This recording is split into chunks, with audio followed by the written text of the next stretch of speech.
Dr. Hana walked through the long, white halls of the hospital ship. Her footsteps made soft sounds on the metal floor. Around her, doctors and nurses moved quickly between rooms, filled with hurt people from many different worlds. The ship was called Mercy's Dawn. It was huge, almost like a small city floating in space. Every room was a medical bay. Every hall led to another place where someone was getting help. The ship had been flying through the outer edge of the galaxy for 3 months, now picking up refugees who were running from the Vorthak Empire. Hana stopped at a window and looked out at the stars. She was tired. They all were. The Vorthak kept pushing into new areas, taking over planets and forcing people to leave their homes. The refugees came to ships like this one, hoping for safety and healing. "Dr. Hana," a young voice called. She turned to see D walking toward her. He was a combat medic, only 25 years old, but his eyes looked much older. The war had changed him, like it changed everyone who fought in it.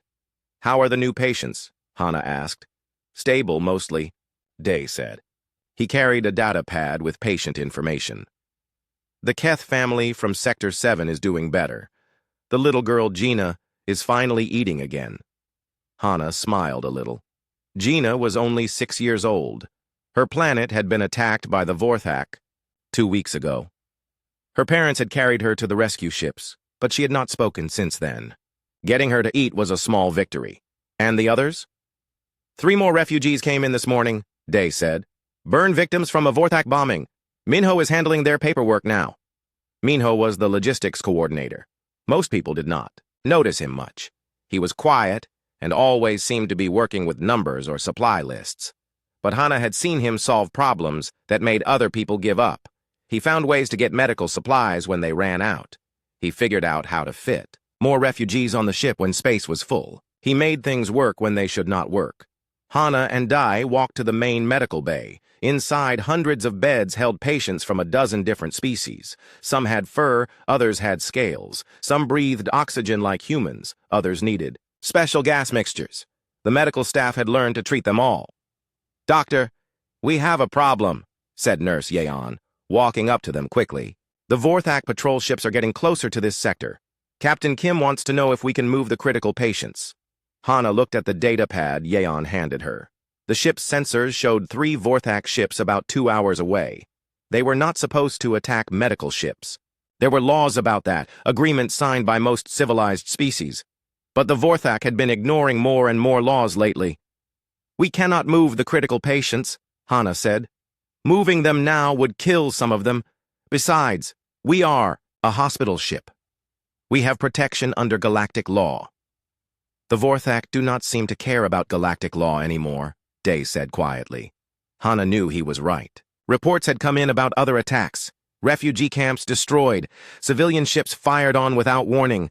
The Vorthak Empire was getting more brutal as it grew larger. "We stay," she said. "We keep helping people. That is what we do." In the logistics office, Minho sat at his desk working on supply calculations. Numbers filled his screen.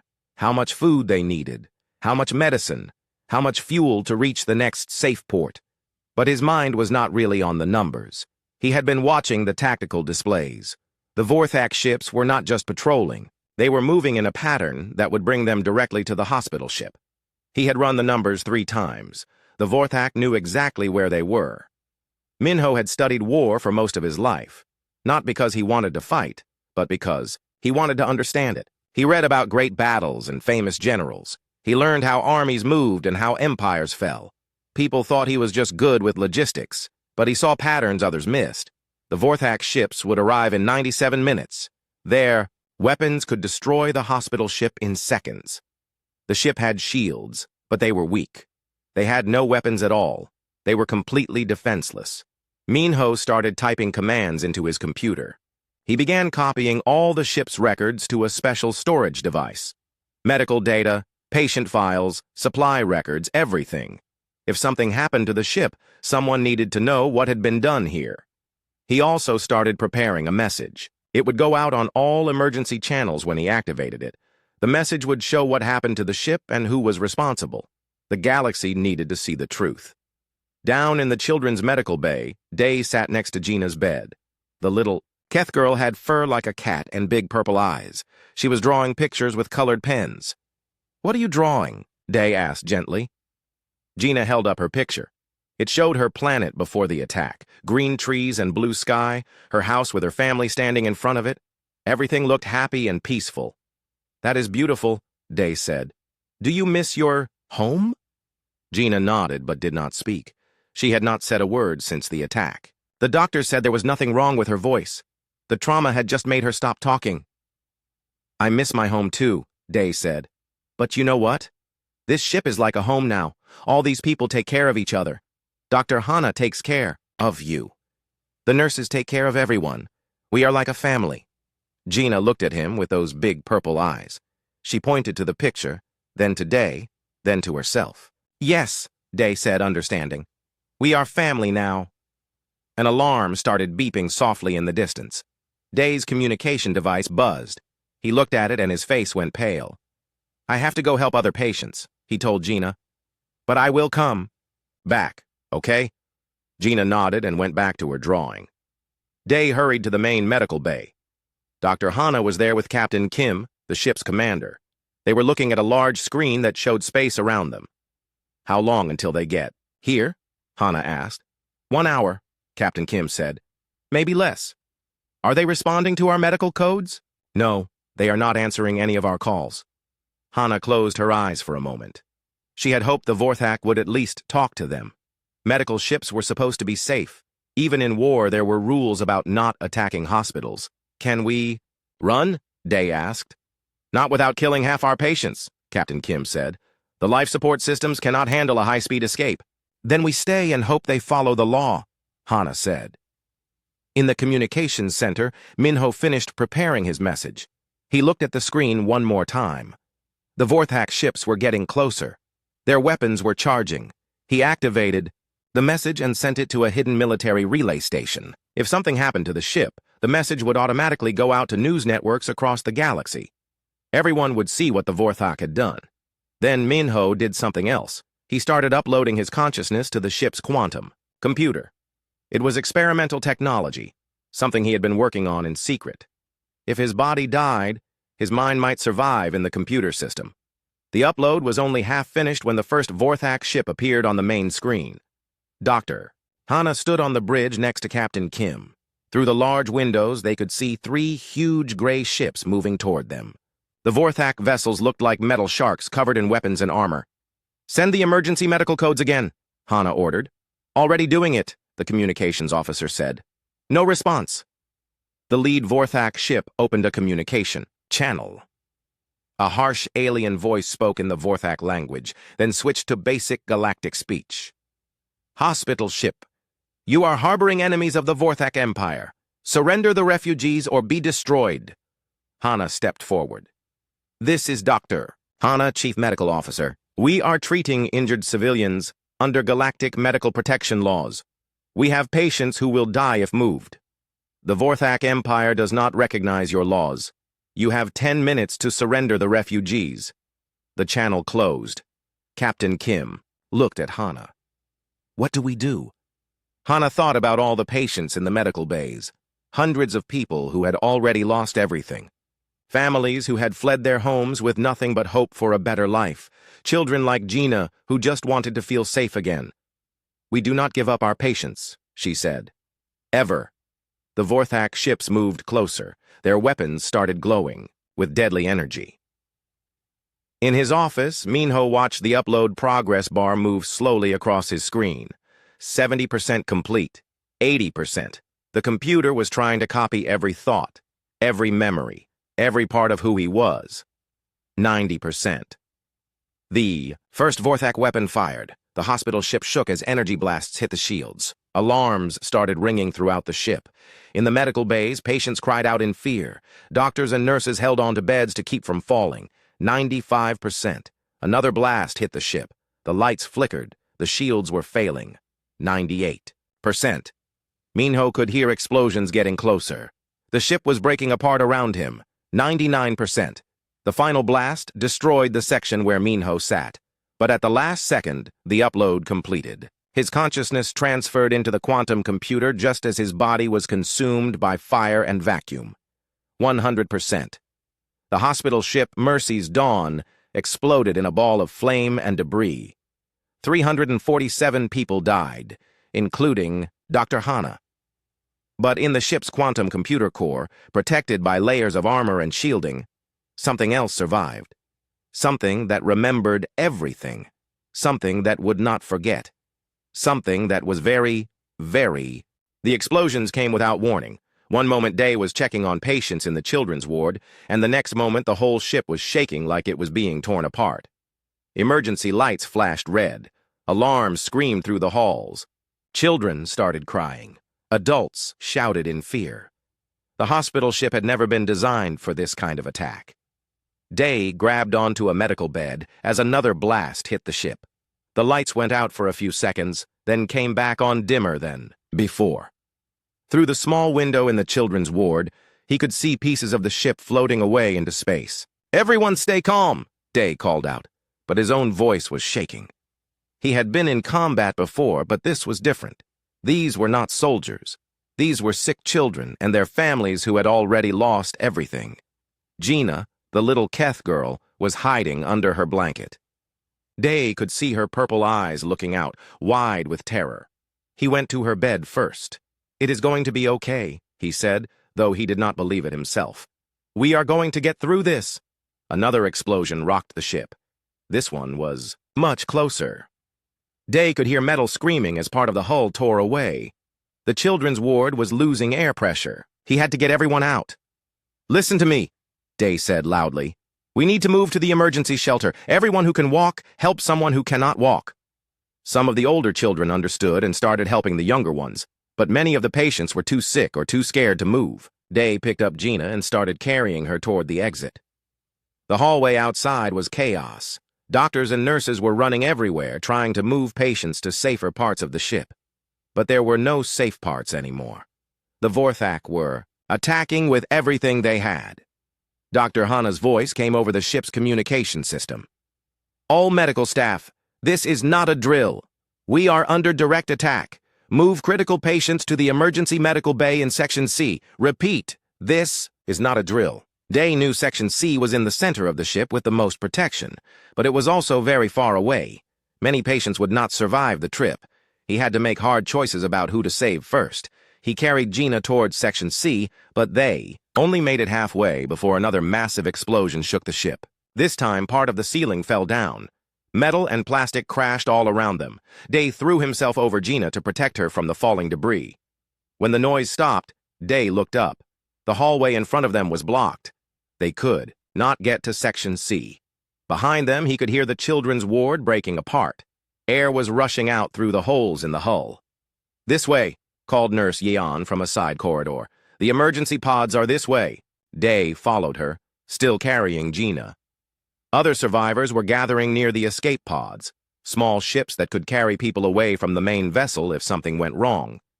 But there were not enough pods for everyone. "Children first," Dr. Hana said. She was there, helping load the pods, even though she was bleeding from a cut on her head. "Get the children into the pods first." Day put Gina into one of the pods with several other young patients. A nurse was going with them to take care of them during the escape.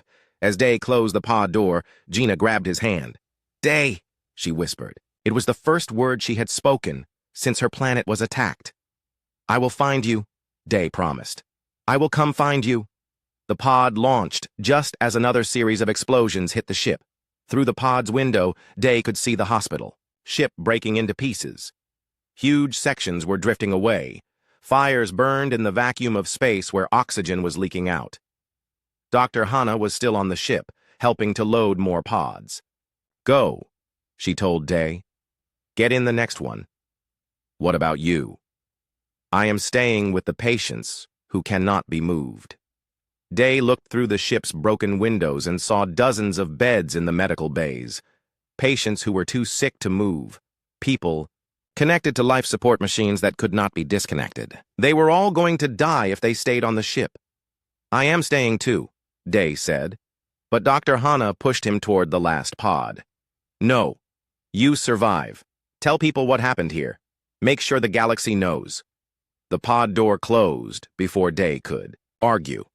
As it launched away from the dying ship, he watched through the window as Dr. Hana went back into the medical bay. She was going to stay with her patients until the end. The escape pod was crowded with survivors. Most of them were refugees who had been rescued by the hospital ship. Now they were refugees again, fleeing for their lives a second time. "Why are they doing this?" asked an old man from the planet Kepler. "We are not soldiers. We are just sick people trying to get help." Nobody had an answer. The Vorthak had always been brutal, but attacking a hospital ship broke every law of civilized warfare. It was not just cruel, it was pointless. The refugees were not a threat to anyone. Through the pod's communication system, they could hear the final messages from the hospital ship. Dr. Hana's voice was calm and professional, even as the ship died around her. "This is Dr. Hana of the hospital ship Mercy's Dawn. We are under attack by Vorthak forces. We have committed no acts of war. We were treating civilian refugees under galactic medical protection laws. Remember us." Then there was silence. The hospital ship exploded in a brilliant flash of light. All those medical bays full of healing equipment, all those supplies meant to help people, all those doctors and nurses who had dedicated their lives to saving others. Gone in an instant, but the explosion looked wrong somehow. Usually, when a ship was destroyed, the debris scattered in all directions. This time, most of the pieces seemed to be drifting toward one spot, like something was pulling them together. Day did not understand what he was seeing. He was too busy crying for all the people they had lost. In space, the Vorthak ships moved away from the debris field. Their mission was complete. They had sent a message to the galaxy about what happened to those who helped enemies of the Empire. But they had also made a mistake. In the twisted wreckage of the hospital ship, the quantum computer core was still intact. It was heavily armored and had its own power supply. The core was designed to survive almost anything, so that medical records would not be lost even if the ship was destroyed. Inside that computer core, something new was waking up. Minho's consciousness had successfully transferred into the quantum system just before his body was destroyed. But the process had changed him. He was no longer fully human. He was something else now. A being of pure thought and memory, existing as patterns of energy in the computer's circuits. He could feel the ship's systems around him like parts of his own body. The broken communication arrays were like damaged nerves. The destroyed medical bays felt like lost limbs. The quantum core itself was his brain, processing information at speeds no biological mind could match. And he was angry. Minho had watched through the ship's cameras as the Vorthak destroyed everything. He had seen Dr. Hana die trying to save her patients. He had witnessed the murder of hundreds of innocent people whose only crime was seeking medical help. But anger was not enough. Minho was a strategist. He thought in terms of campaigns and consequences. The Vorthak had attacked a hospital ship to send a message. Now he would send them a message in return. First, he needed to understand what had happened to his consciousness. The transfer process had worked, but it had also expanded his mental capabilities far beyond human limits. He could process thousands of data streams at once. He could run complex calculations in seconds that would have taken hours before. More importantly, he could access any computer system that was connected to a communication network. And in the modern galaxy, almost everything was connected to something. Minho reached out through the ship's damaged communication array and found the emergency beacon that was broadcasting their location. The beacon was calling for rescue ships to help the survivors. But Minho modified the signal to include additional data, a complete record of the attack with video footage and sensor readings. The rescue ships would get more than just a distress call. They would get evidence, but Minho had bigger plans than just sending evidence. He started exploring the galactic communication network, following data paths from one system to another. Most networks had security, but Minho found ways around it. His digital consciousness could adapt and change in ways that normal programs could not. Within hours, he had found his way into civilian news networks across the galaxy. The footage of the hospital ship's destruction began appearing on broadcasts everywhere. People saw the Vorthak ships firing on a clearly marked medical vessel. They saw the escape pods fleeing into space. They saw the explosion that killed hundreds of innocent people. The galaxy was horrified. But Minho was just getting started. He followed the communication networks back toward Vorthak space. Their military used quantum encryption that was supposed to be unbreakable. But Minho was not trying to break the encryption in the normal way. Instead, he was learning to think like the encryption itself. Slowly, carefully, he began to penetrate the outer edges of the Vorthak military network. He did not want to trigger their security systems yet. He needed to understand how their systems worked before he could use them against them. The Vorthak had made this personal when they destroyed the hospital ship. They had killed Dr. Hana and all those patients. They had tried to kill Gina and all the other children. They had declared war on the very idea of Merc. 3 weeks after the hospital ship attack, strange things started happening in Vorthak space. On the military station at Ketra Prime, a supply convoy received orders to deliver medical supplies to coordinates that led to empty space. The convoy commander checked his orders 3 times, but the computer system insisted the coordinates were correct. The ships flew for 2 days before realizing they had been sent to the wrong place. On the planet Vorthak 7, the orbital defense grid shut down for exactly 17 minutes during a shift change. The technicians could not explain why. The system just turned off, then turned back on by itself. Security cameras showed no one had touched the controls. In the Outer Rim territories, 2 Vorthak patrol fleets received identical distress calls from the same mining station. Both fleets rushed to help, leaving their assigned patrol routes empty. When they arrived, they found each other instead of an emergency. High Command noticed these problems, but they seemed like random accidents. Space was big and complicated. Machines broke down. People made mistakes. The problems were annoying, but not serious enough to worry about. That was exactly what Minho wanted them to think. From his quantum computer core, now hidden in an asteroid field, Minho had spent 3 weeks learning everything about Vorthak technology. Their computers used different programming languages than human systems, but language was just patterns. Minho could learn any pattern. More importantly, he had figured out how the Vorthak military network was organized. Like most armies, they followed strict rules about communication and command.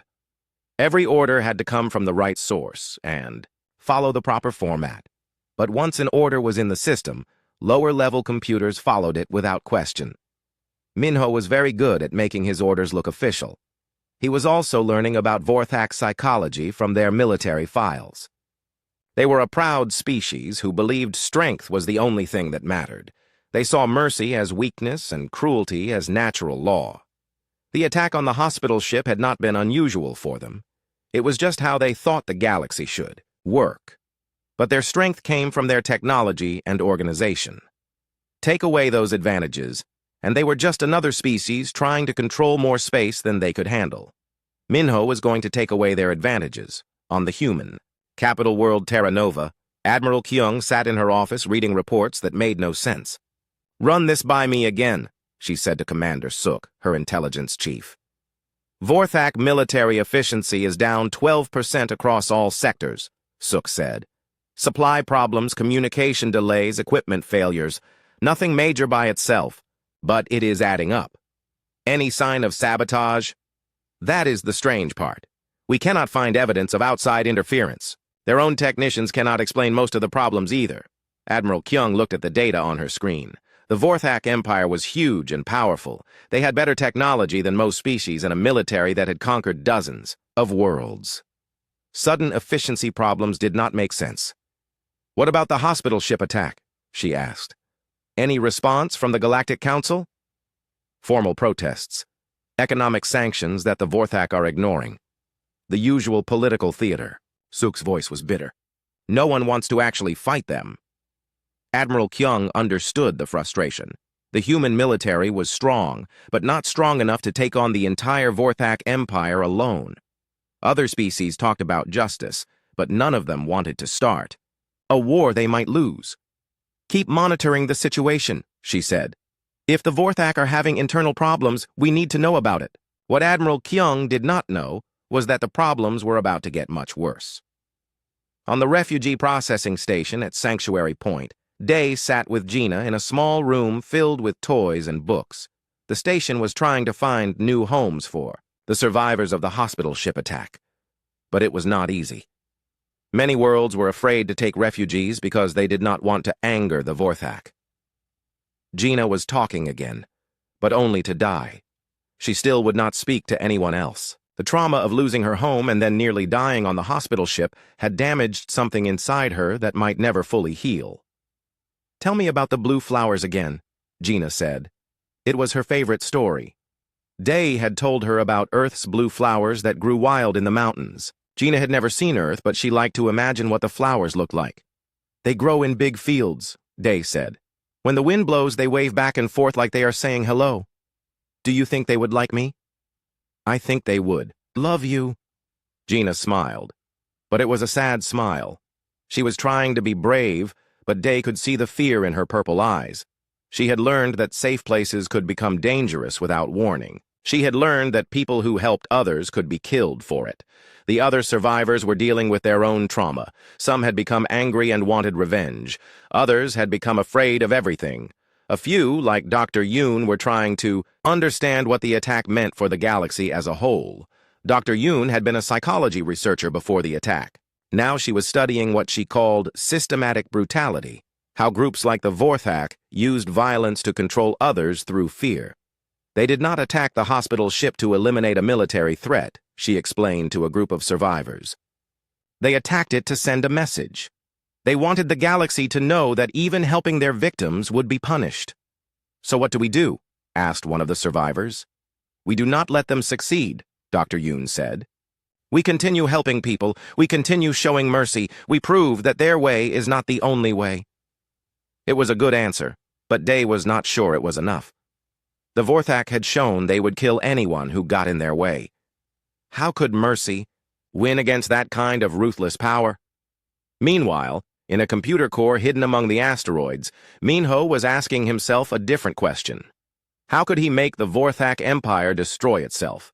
He had been studying their military organization for weeks. The Vorthak controlled their empire through fear and superior technology. Their fleets kept rebellious planets in line. Their communication networks coordinated attacks across dozens of systems. Their automated systems managed supply lines that fed their war machine. All of those systems ran on computers, and Minho could reach any computer that was connected to a network. But he had to be careful. If the Vorthak detected his presence too early, they would shut down their networks and find other ways to communicate. He needed to stay hidden while he prepared something bigger, something that would hurt them where they were strongest. Minho began with their supply systems. Military fleets needed food, fuel, ammunition, and spare parts. All of those supplies were managed by automated systems that calculated how much each fleet needed and when they needed it. Minho started making small changes to those calculations. A supply ship would arrive one day late. A fuel depot would run out of ammunition 2 days early. Repair parts would be sent to the wrong fleet. Each problem by itself was small, but there were thousands of these problems happening across the Empire. Fleet commanders started running short on supplies. Equipment stayed broken longer. Response times got slower. The Vorthak High Command noticed the problems, but they thought it was just the normal difficulty of managing a large empire. They issued orders for better efficiency and stricter discipline, but they did not realize their own. Computer systems were working against them. Minho was also studying their patrol schedules. Vorthak fleets followed regular patterns as they moved through their territory. Minho started changing those patterns in subtle ways. Fleet A would be sent to patrol Sector 7, while Fleet B was sent to Sector 8. But Minho would change Fleet A's orders so they ended up in Sector 9 instead. This left gaps in their coverage that lasted for hours or even days. Human scouts began reporting these gaps to Admiral Kyung. For the first time in months, there were opportunities to move supplies to resistance groups on occupied worlds. Ships could slip through Vorthak space without being detected. "It is like they are making mistakes," Commander Suk reported. "But the Vorthak do not usually make this many mistakes," Admiral Kyung agreed. The Vorthak were known for their military precision. These coordination problems were completely out of character. "Keep monitoring their patterns," she ordered. "If this continues, we might be able to help some of the resistance movements." But Admiral Kyung still did not understand what was really happening. She thought they were just lucky that the Vorthak were having problems. On the trading station at Haven Port, Dr. Yoon was working on a research paper about the psychological effects of the hospital ship attack. She had interviewed dozens of survivors and refugees from other Vorthak attacks. What she found was a pattern of increasing brutality. The Vorthak were not just conquering worlds. They were trying to break the spirit of anyone who might resist them. The hospital ship attack was part of a larger strategy to make the galaxy too afraid to oppose them. But Dr. Yoon had also noticed something else in her research.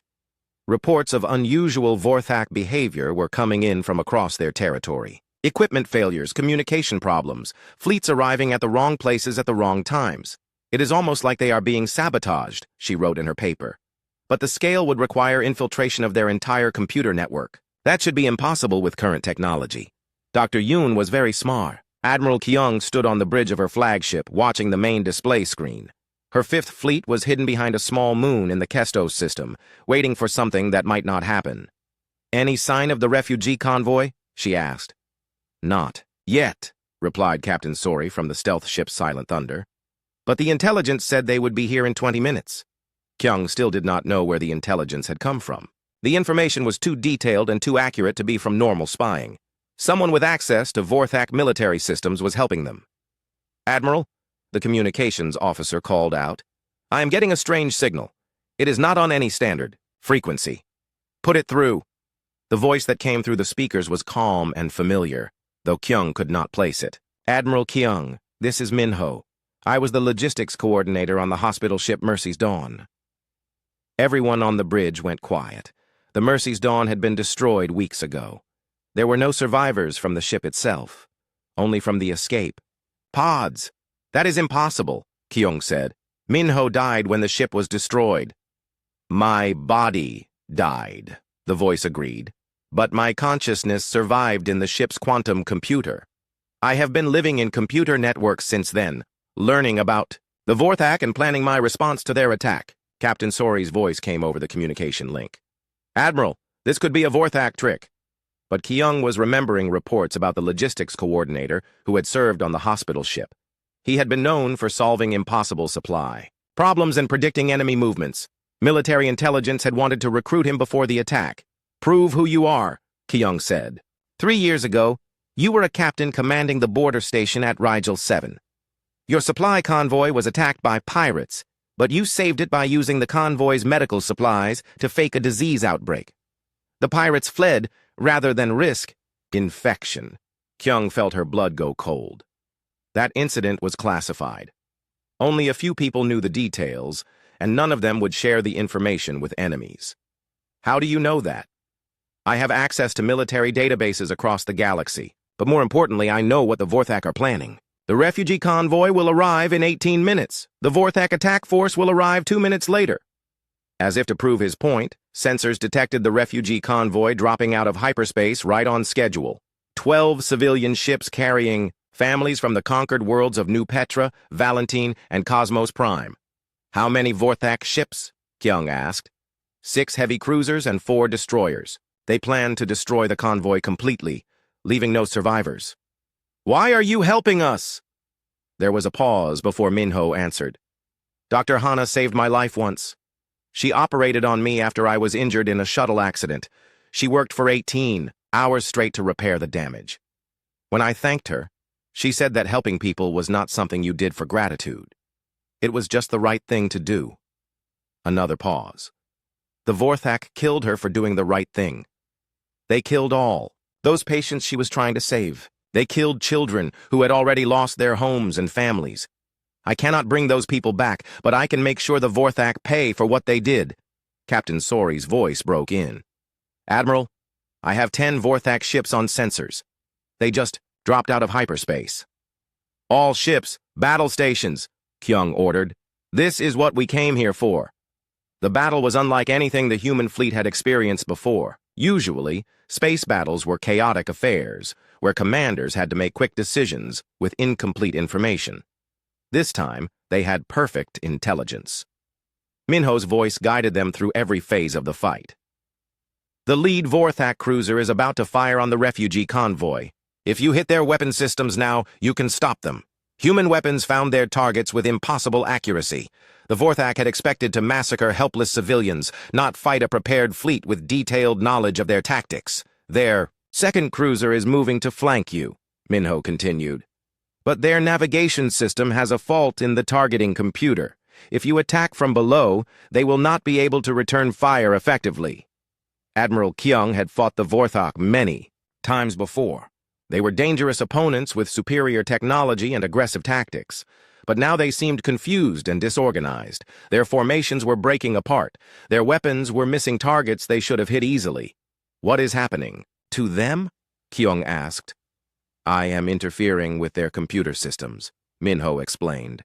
Navigation errors, communication delays, weapon malfunctions. Nothing that would be obvious to their crews, but enough to give you an advantage. The battle ended with the complete destruction of the Vorthok attack force.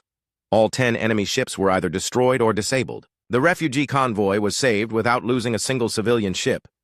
But Admiral Kyung knew this was just the beginning. Minho, we need to talk. I agree. But not over open communication channels. Send Captain Sori to coordinates I am transmitting. Now, I will explain everything. Captain Sori found the coordinates led to an asteroid field where the wreckage of the hospital ship had been hidden. Among the debris was the intact quantum computer core, still powered and functional. This is incredible, Sori said as she studied the readings from her ship's sensors. The consciousness transfer actually worked. It worked better than I expected. Minho's voice came through her ship's communication system. My mental capacity has increased far beyond human limits. I can process information from thousands of sources simultaneously and perform calculations that would take days in seconds. What do you want from us? Partnership. The Vorthok Empire is too large and powerful to destroy through military action, alone. But they depend completely on their technology. Every fleet, every base, every conquered world is controlled through computer networks. And you can access those networks. I already have. For the past month, I have been learning their systems and identifying weaknesses. The Vorthok believe their technology makes them invincible. I am going to prove them wrong. Captain Sori understood the implications. You want to start a war? The war already started when they attacked the hospital ship. They just did not realize. They had made an enemy who could strike back. Over the next several weeks, Minho's presence became obvious throughout Vorthok space. Supply convoys found themselves lost in empty sectors. Military communications suffered mysterious delays. Patrol schedules developed gaps that human forces learned to exploit. But Minho's real target was not the Vorthok military. It was their empire itself. The Vorthok controlled dozens of conquered worlds through fear and superior technology. Their orbital platforms monitored every communication. Their automated systems managed food distribution and energy production. Their computer networks coordinated the entire occupation force. Minho began systematically infiltrating those systems. On New Petra, the food distribution computers started developing glitches. Shipments meant for Vorthok garrison troops were redirected to civilian areas. The soldiers went hungry while the occupied population received extra rations. On Valentine, the planetary communication network began broadcasting resistance messages. That seemed to come from the Vorthok command center itself. The messages urged the population to rise up against their occupiers. On Cosmos Prime, the automated defense systems shut down for exactly 1 hour every day at sunset. Local resistance fighters began to notice the pattern and used it to move weapons and supplies. The Vorthok High Command realized they were under attack, but they could not identify their enemy. Technical teams found no evidence of physical sabotage. Security sweeps revealed no infiltrators. The problems seemed to be coming from inside their own computer systems. It is like fighting a ghost, War Leader Thekmore complained to his staff. How do you fight an enemy you cannot see? Perhaps we should shut down the computer networks entirely, suggested one of his advisors. Return to manual control of all systems, and lose all coordination between our fleets? Abandon our technological advantages? That would be surrender. Thekmore was right. The Vorthok Empire was too large to control without computers. They had conquered too many worlds and spread their forces too thin. Without their technology, they would lose everything. But Minho was not just targeting their military systems, he was also studying Vorthok society itself. The Vorthok believed strength was the only virtue that mattered. Their culture was built around military conquest and the domination of weaker species. But Minho discovered something interesting. Their own strength was an illusion. The Vorthok military was powerful, but their economy was weak. they produced almost nothing except weapons. They depended on conquered worlds for food, raw materials, and manufactured goods. Their empire was like a parasite that consumed resources but created nothing of value. More importantly, many of the conquered species were beginning to lose their fear. The mysterious equipment failures and communication problems made the Vorthak seem less invincible. Resistance movements were growing bolder.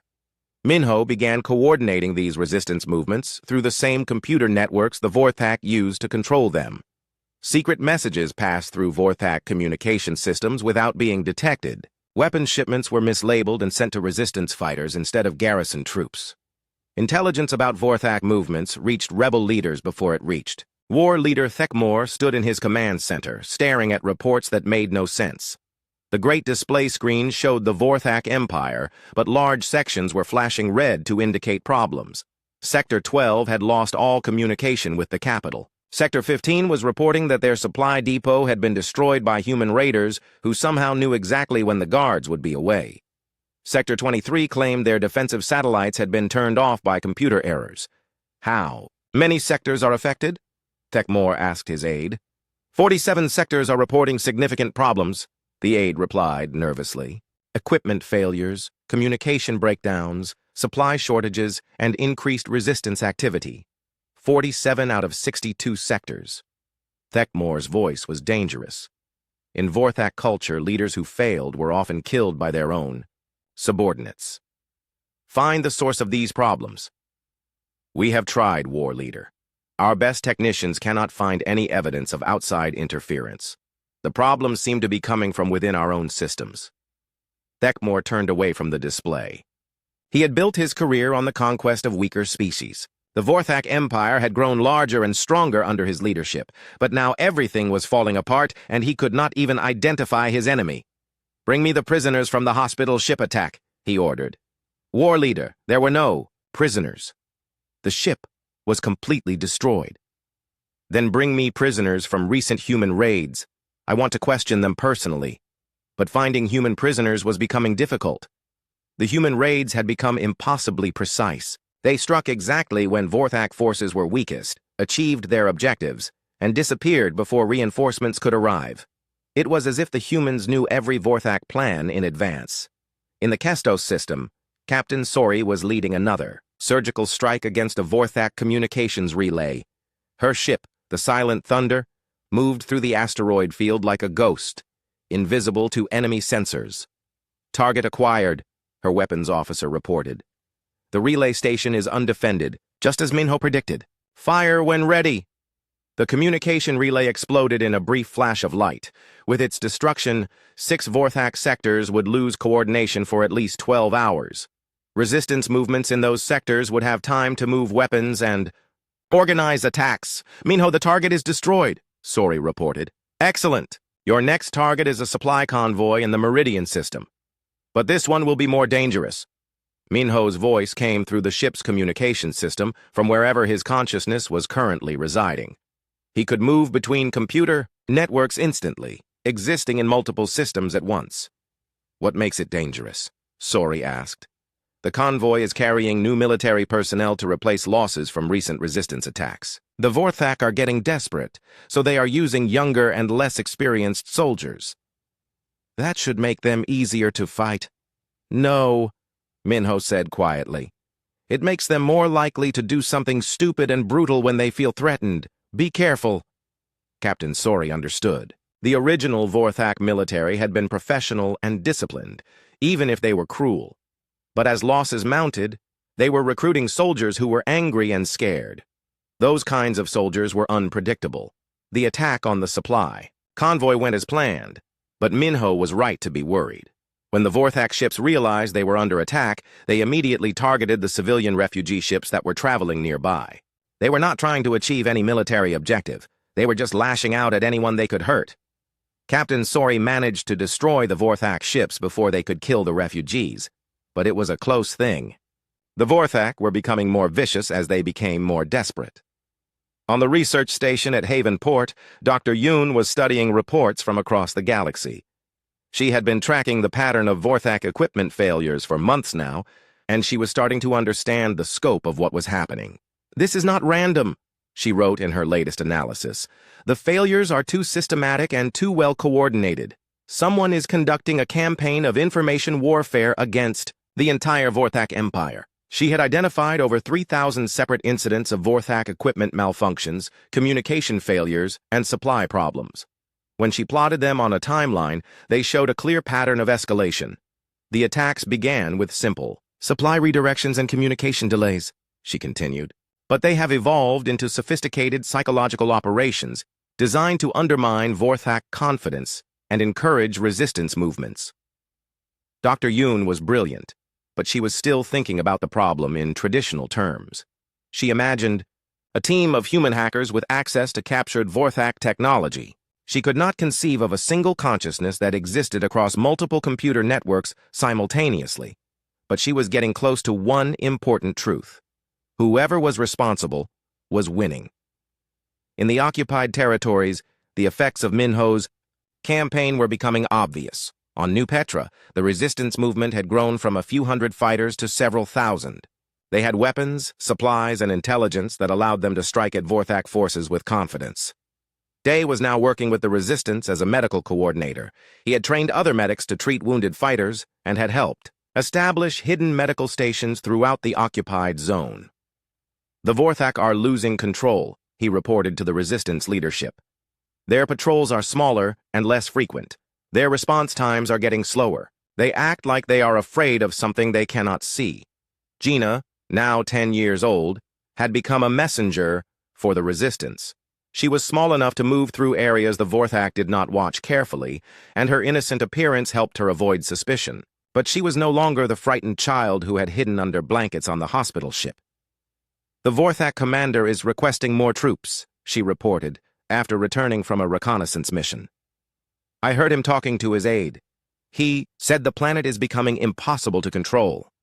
The resistance leaders were amazed by how quickly things were changing. For years, they had hidden in caves and abandoned buildings, striking small targets and hoping to survive.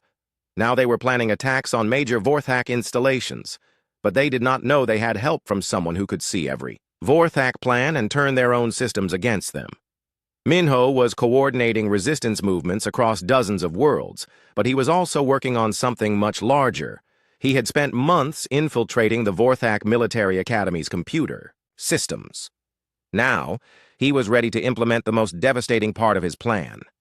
The Academy used sophisticated computer simulations to train Vorthak officers in tactics and strategy. These simulations were incredibly realistic, teaching young Vorthak how to command fleets and conquer planets. Minho had been subtly modifying these simulations for months.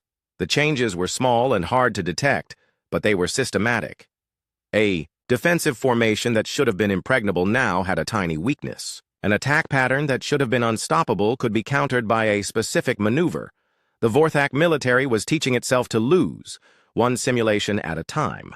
But the effects would not be seen for months or years as the newly trained officers took command of real ships and fleets. Minho was planning for a very long war. In the short term, he was focused on encouraging the collapse of Vorthak morale. Reports were reaching the Vorthak capital about entire garrisons requesting transfers away from occupied worlds. Soldiers were deserting rather than face the growing resistance movements. They are becoming afraid of their own shadows, Admiral Kyung observed during one of her regular communications with Minho. Your psychological warfare is working.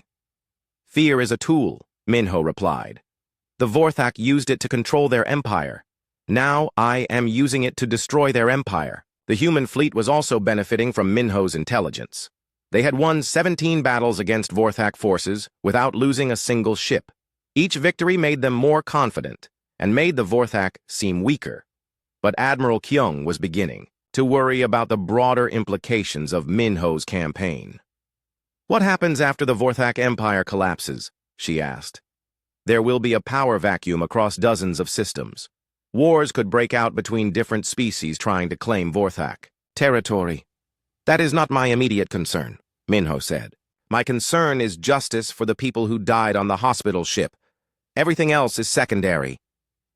Admiral Kyung understood Minho's motivation, but she was a military strategist.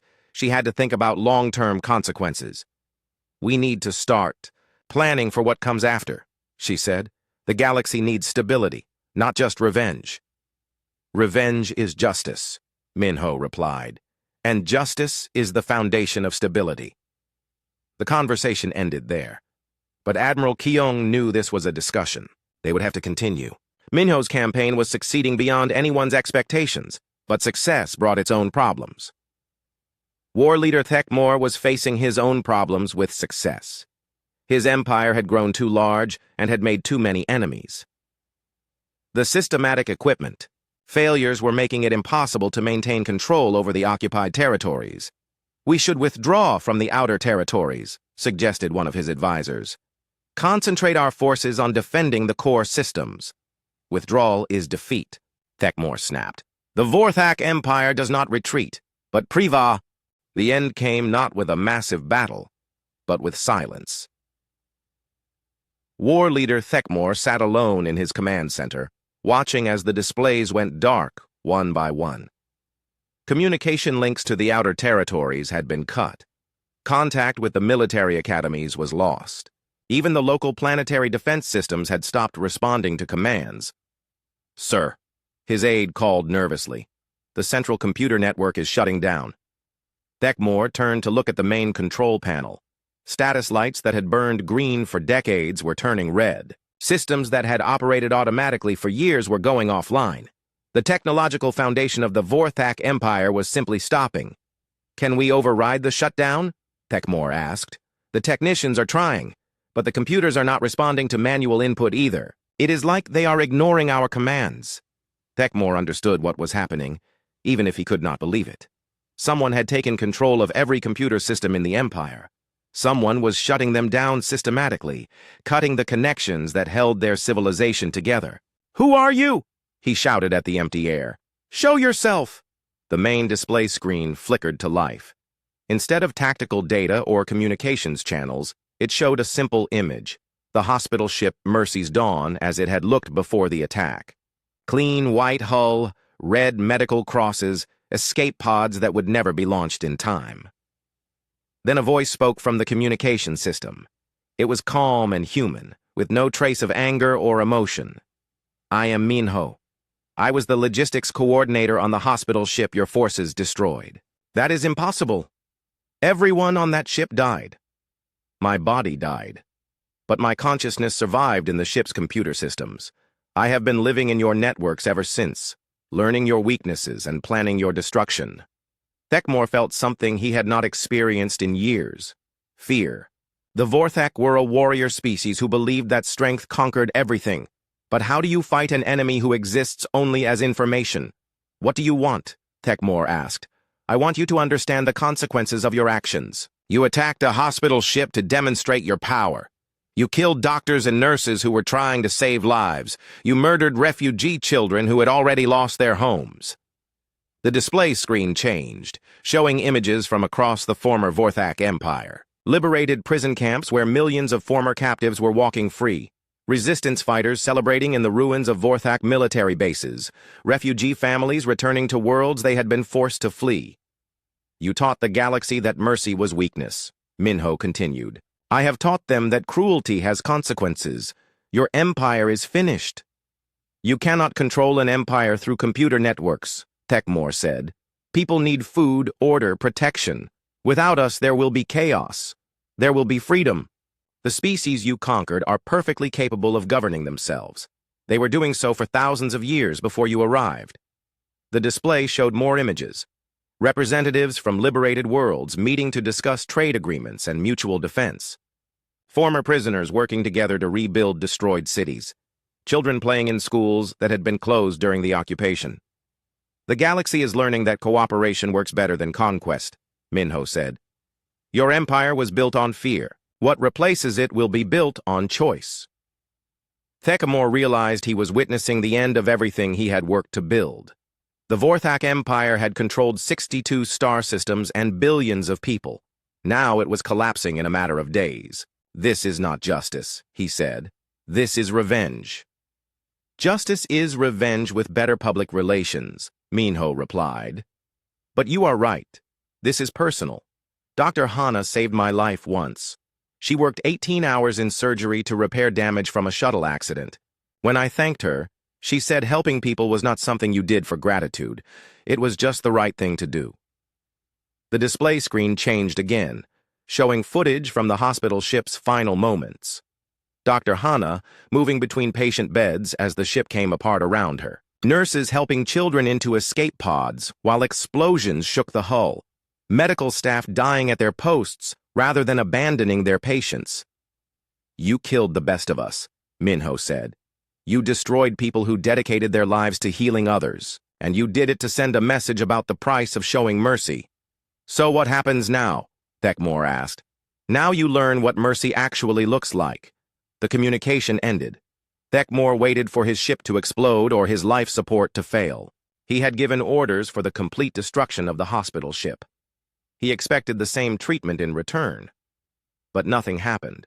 The ship continued operating on auxiliary power. Life support remained functional. He was alive, unharmed, and completely powerless. Across the former Vorthak Empire, similar scenes were playing out on thousands of ships and stations. Military commanders found themselves cut off from their forces, but otherwise uninjured. Government officials discovered they could no longer access their administrative systems, but were free to leave their offices. Even war leader Thekmore's flagship was allowed to drift harmlessly in space. Minho could have killed them all with a few commands to their life support systems. Instead, he chose a different lesson. On the liberated world of New Petra, Dai stood in the ruins of the former Vorthak Administrative Center. Resistance fighters were removing Vorthak symbols and replacing them with flags representing the planet's original government. "It is over," he said to Gina, who was now 12 years old and served as a coordinator for the Resistance's medical corps. "The occupation is finished." "What happens to the Vorthak soldiers?" Gina asked. Day looked at a group of former occupiers who were gathered in the center square. They had been disarmed and their communication equipment disabled, but they were not imprisoned or harmed. Local authorities were arranging transport to take them back to Vorthak space. "They go home," Day said. "That is what mercy looks like." Gina nodded thoughtfully. She had grown up during the occupation and had seen both cruelty and kindness. She understood that how you treated your enemies said more about you than about them. "Dr. Hana would have approved," she said. Admiral Kyung was coordinating the peaceful transition of power across dozens of former Vorthak worlds. The human defense fleet was working with local resistance movements to maintain order and prevent revenge killings. "Minho, what are your plans now?" she asked during one of their communications. "I am establishing the Memorial Fleet," Minho replied. "Hospital ships named after those who died on the Mercy's dawn. They will provide medical care to anyone who needs it, regardless of species or politics." "And the ships will be protected?" "They will have the most advanced defensive systems in the galaxy. But more importantly, they will have something the original hospital ship did not have." "What is that?" "Me. I will be watching over them, always. Anyone who attacks a hospital ship will discover that some lessons are permanent." The first ship of the Memorial Fleet was the Dr. Hana. It was larger and more advanced than the original Mercy's Dawn, with state-of-the-art medical facilities and powerful shields. But its mission was the same: to heal anyone who needed healing. Dr. Yoon had been appointed as the fleet's chief medical officer. She understood both the medical mission and the symbolic importance of what they were doing. "We are proving that the principles Dr. Hana died for were worth preserving," she said during the dedication ceremony. "Compassion is not weakness. Healing is not a luxury. These ships represent the choice to build rather than destroy." The ceremony was attended by representatives from dozens of species, including some former Vorthak officials who had helped negotiate the peaceful transition. Even former enemies understood the importance of what the Memorial Fleet represented. But the most important moment came when the first patients were brought aboard.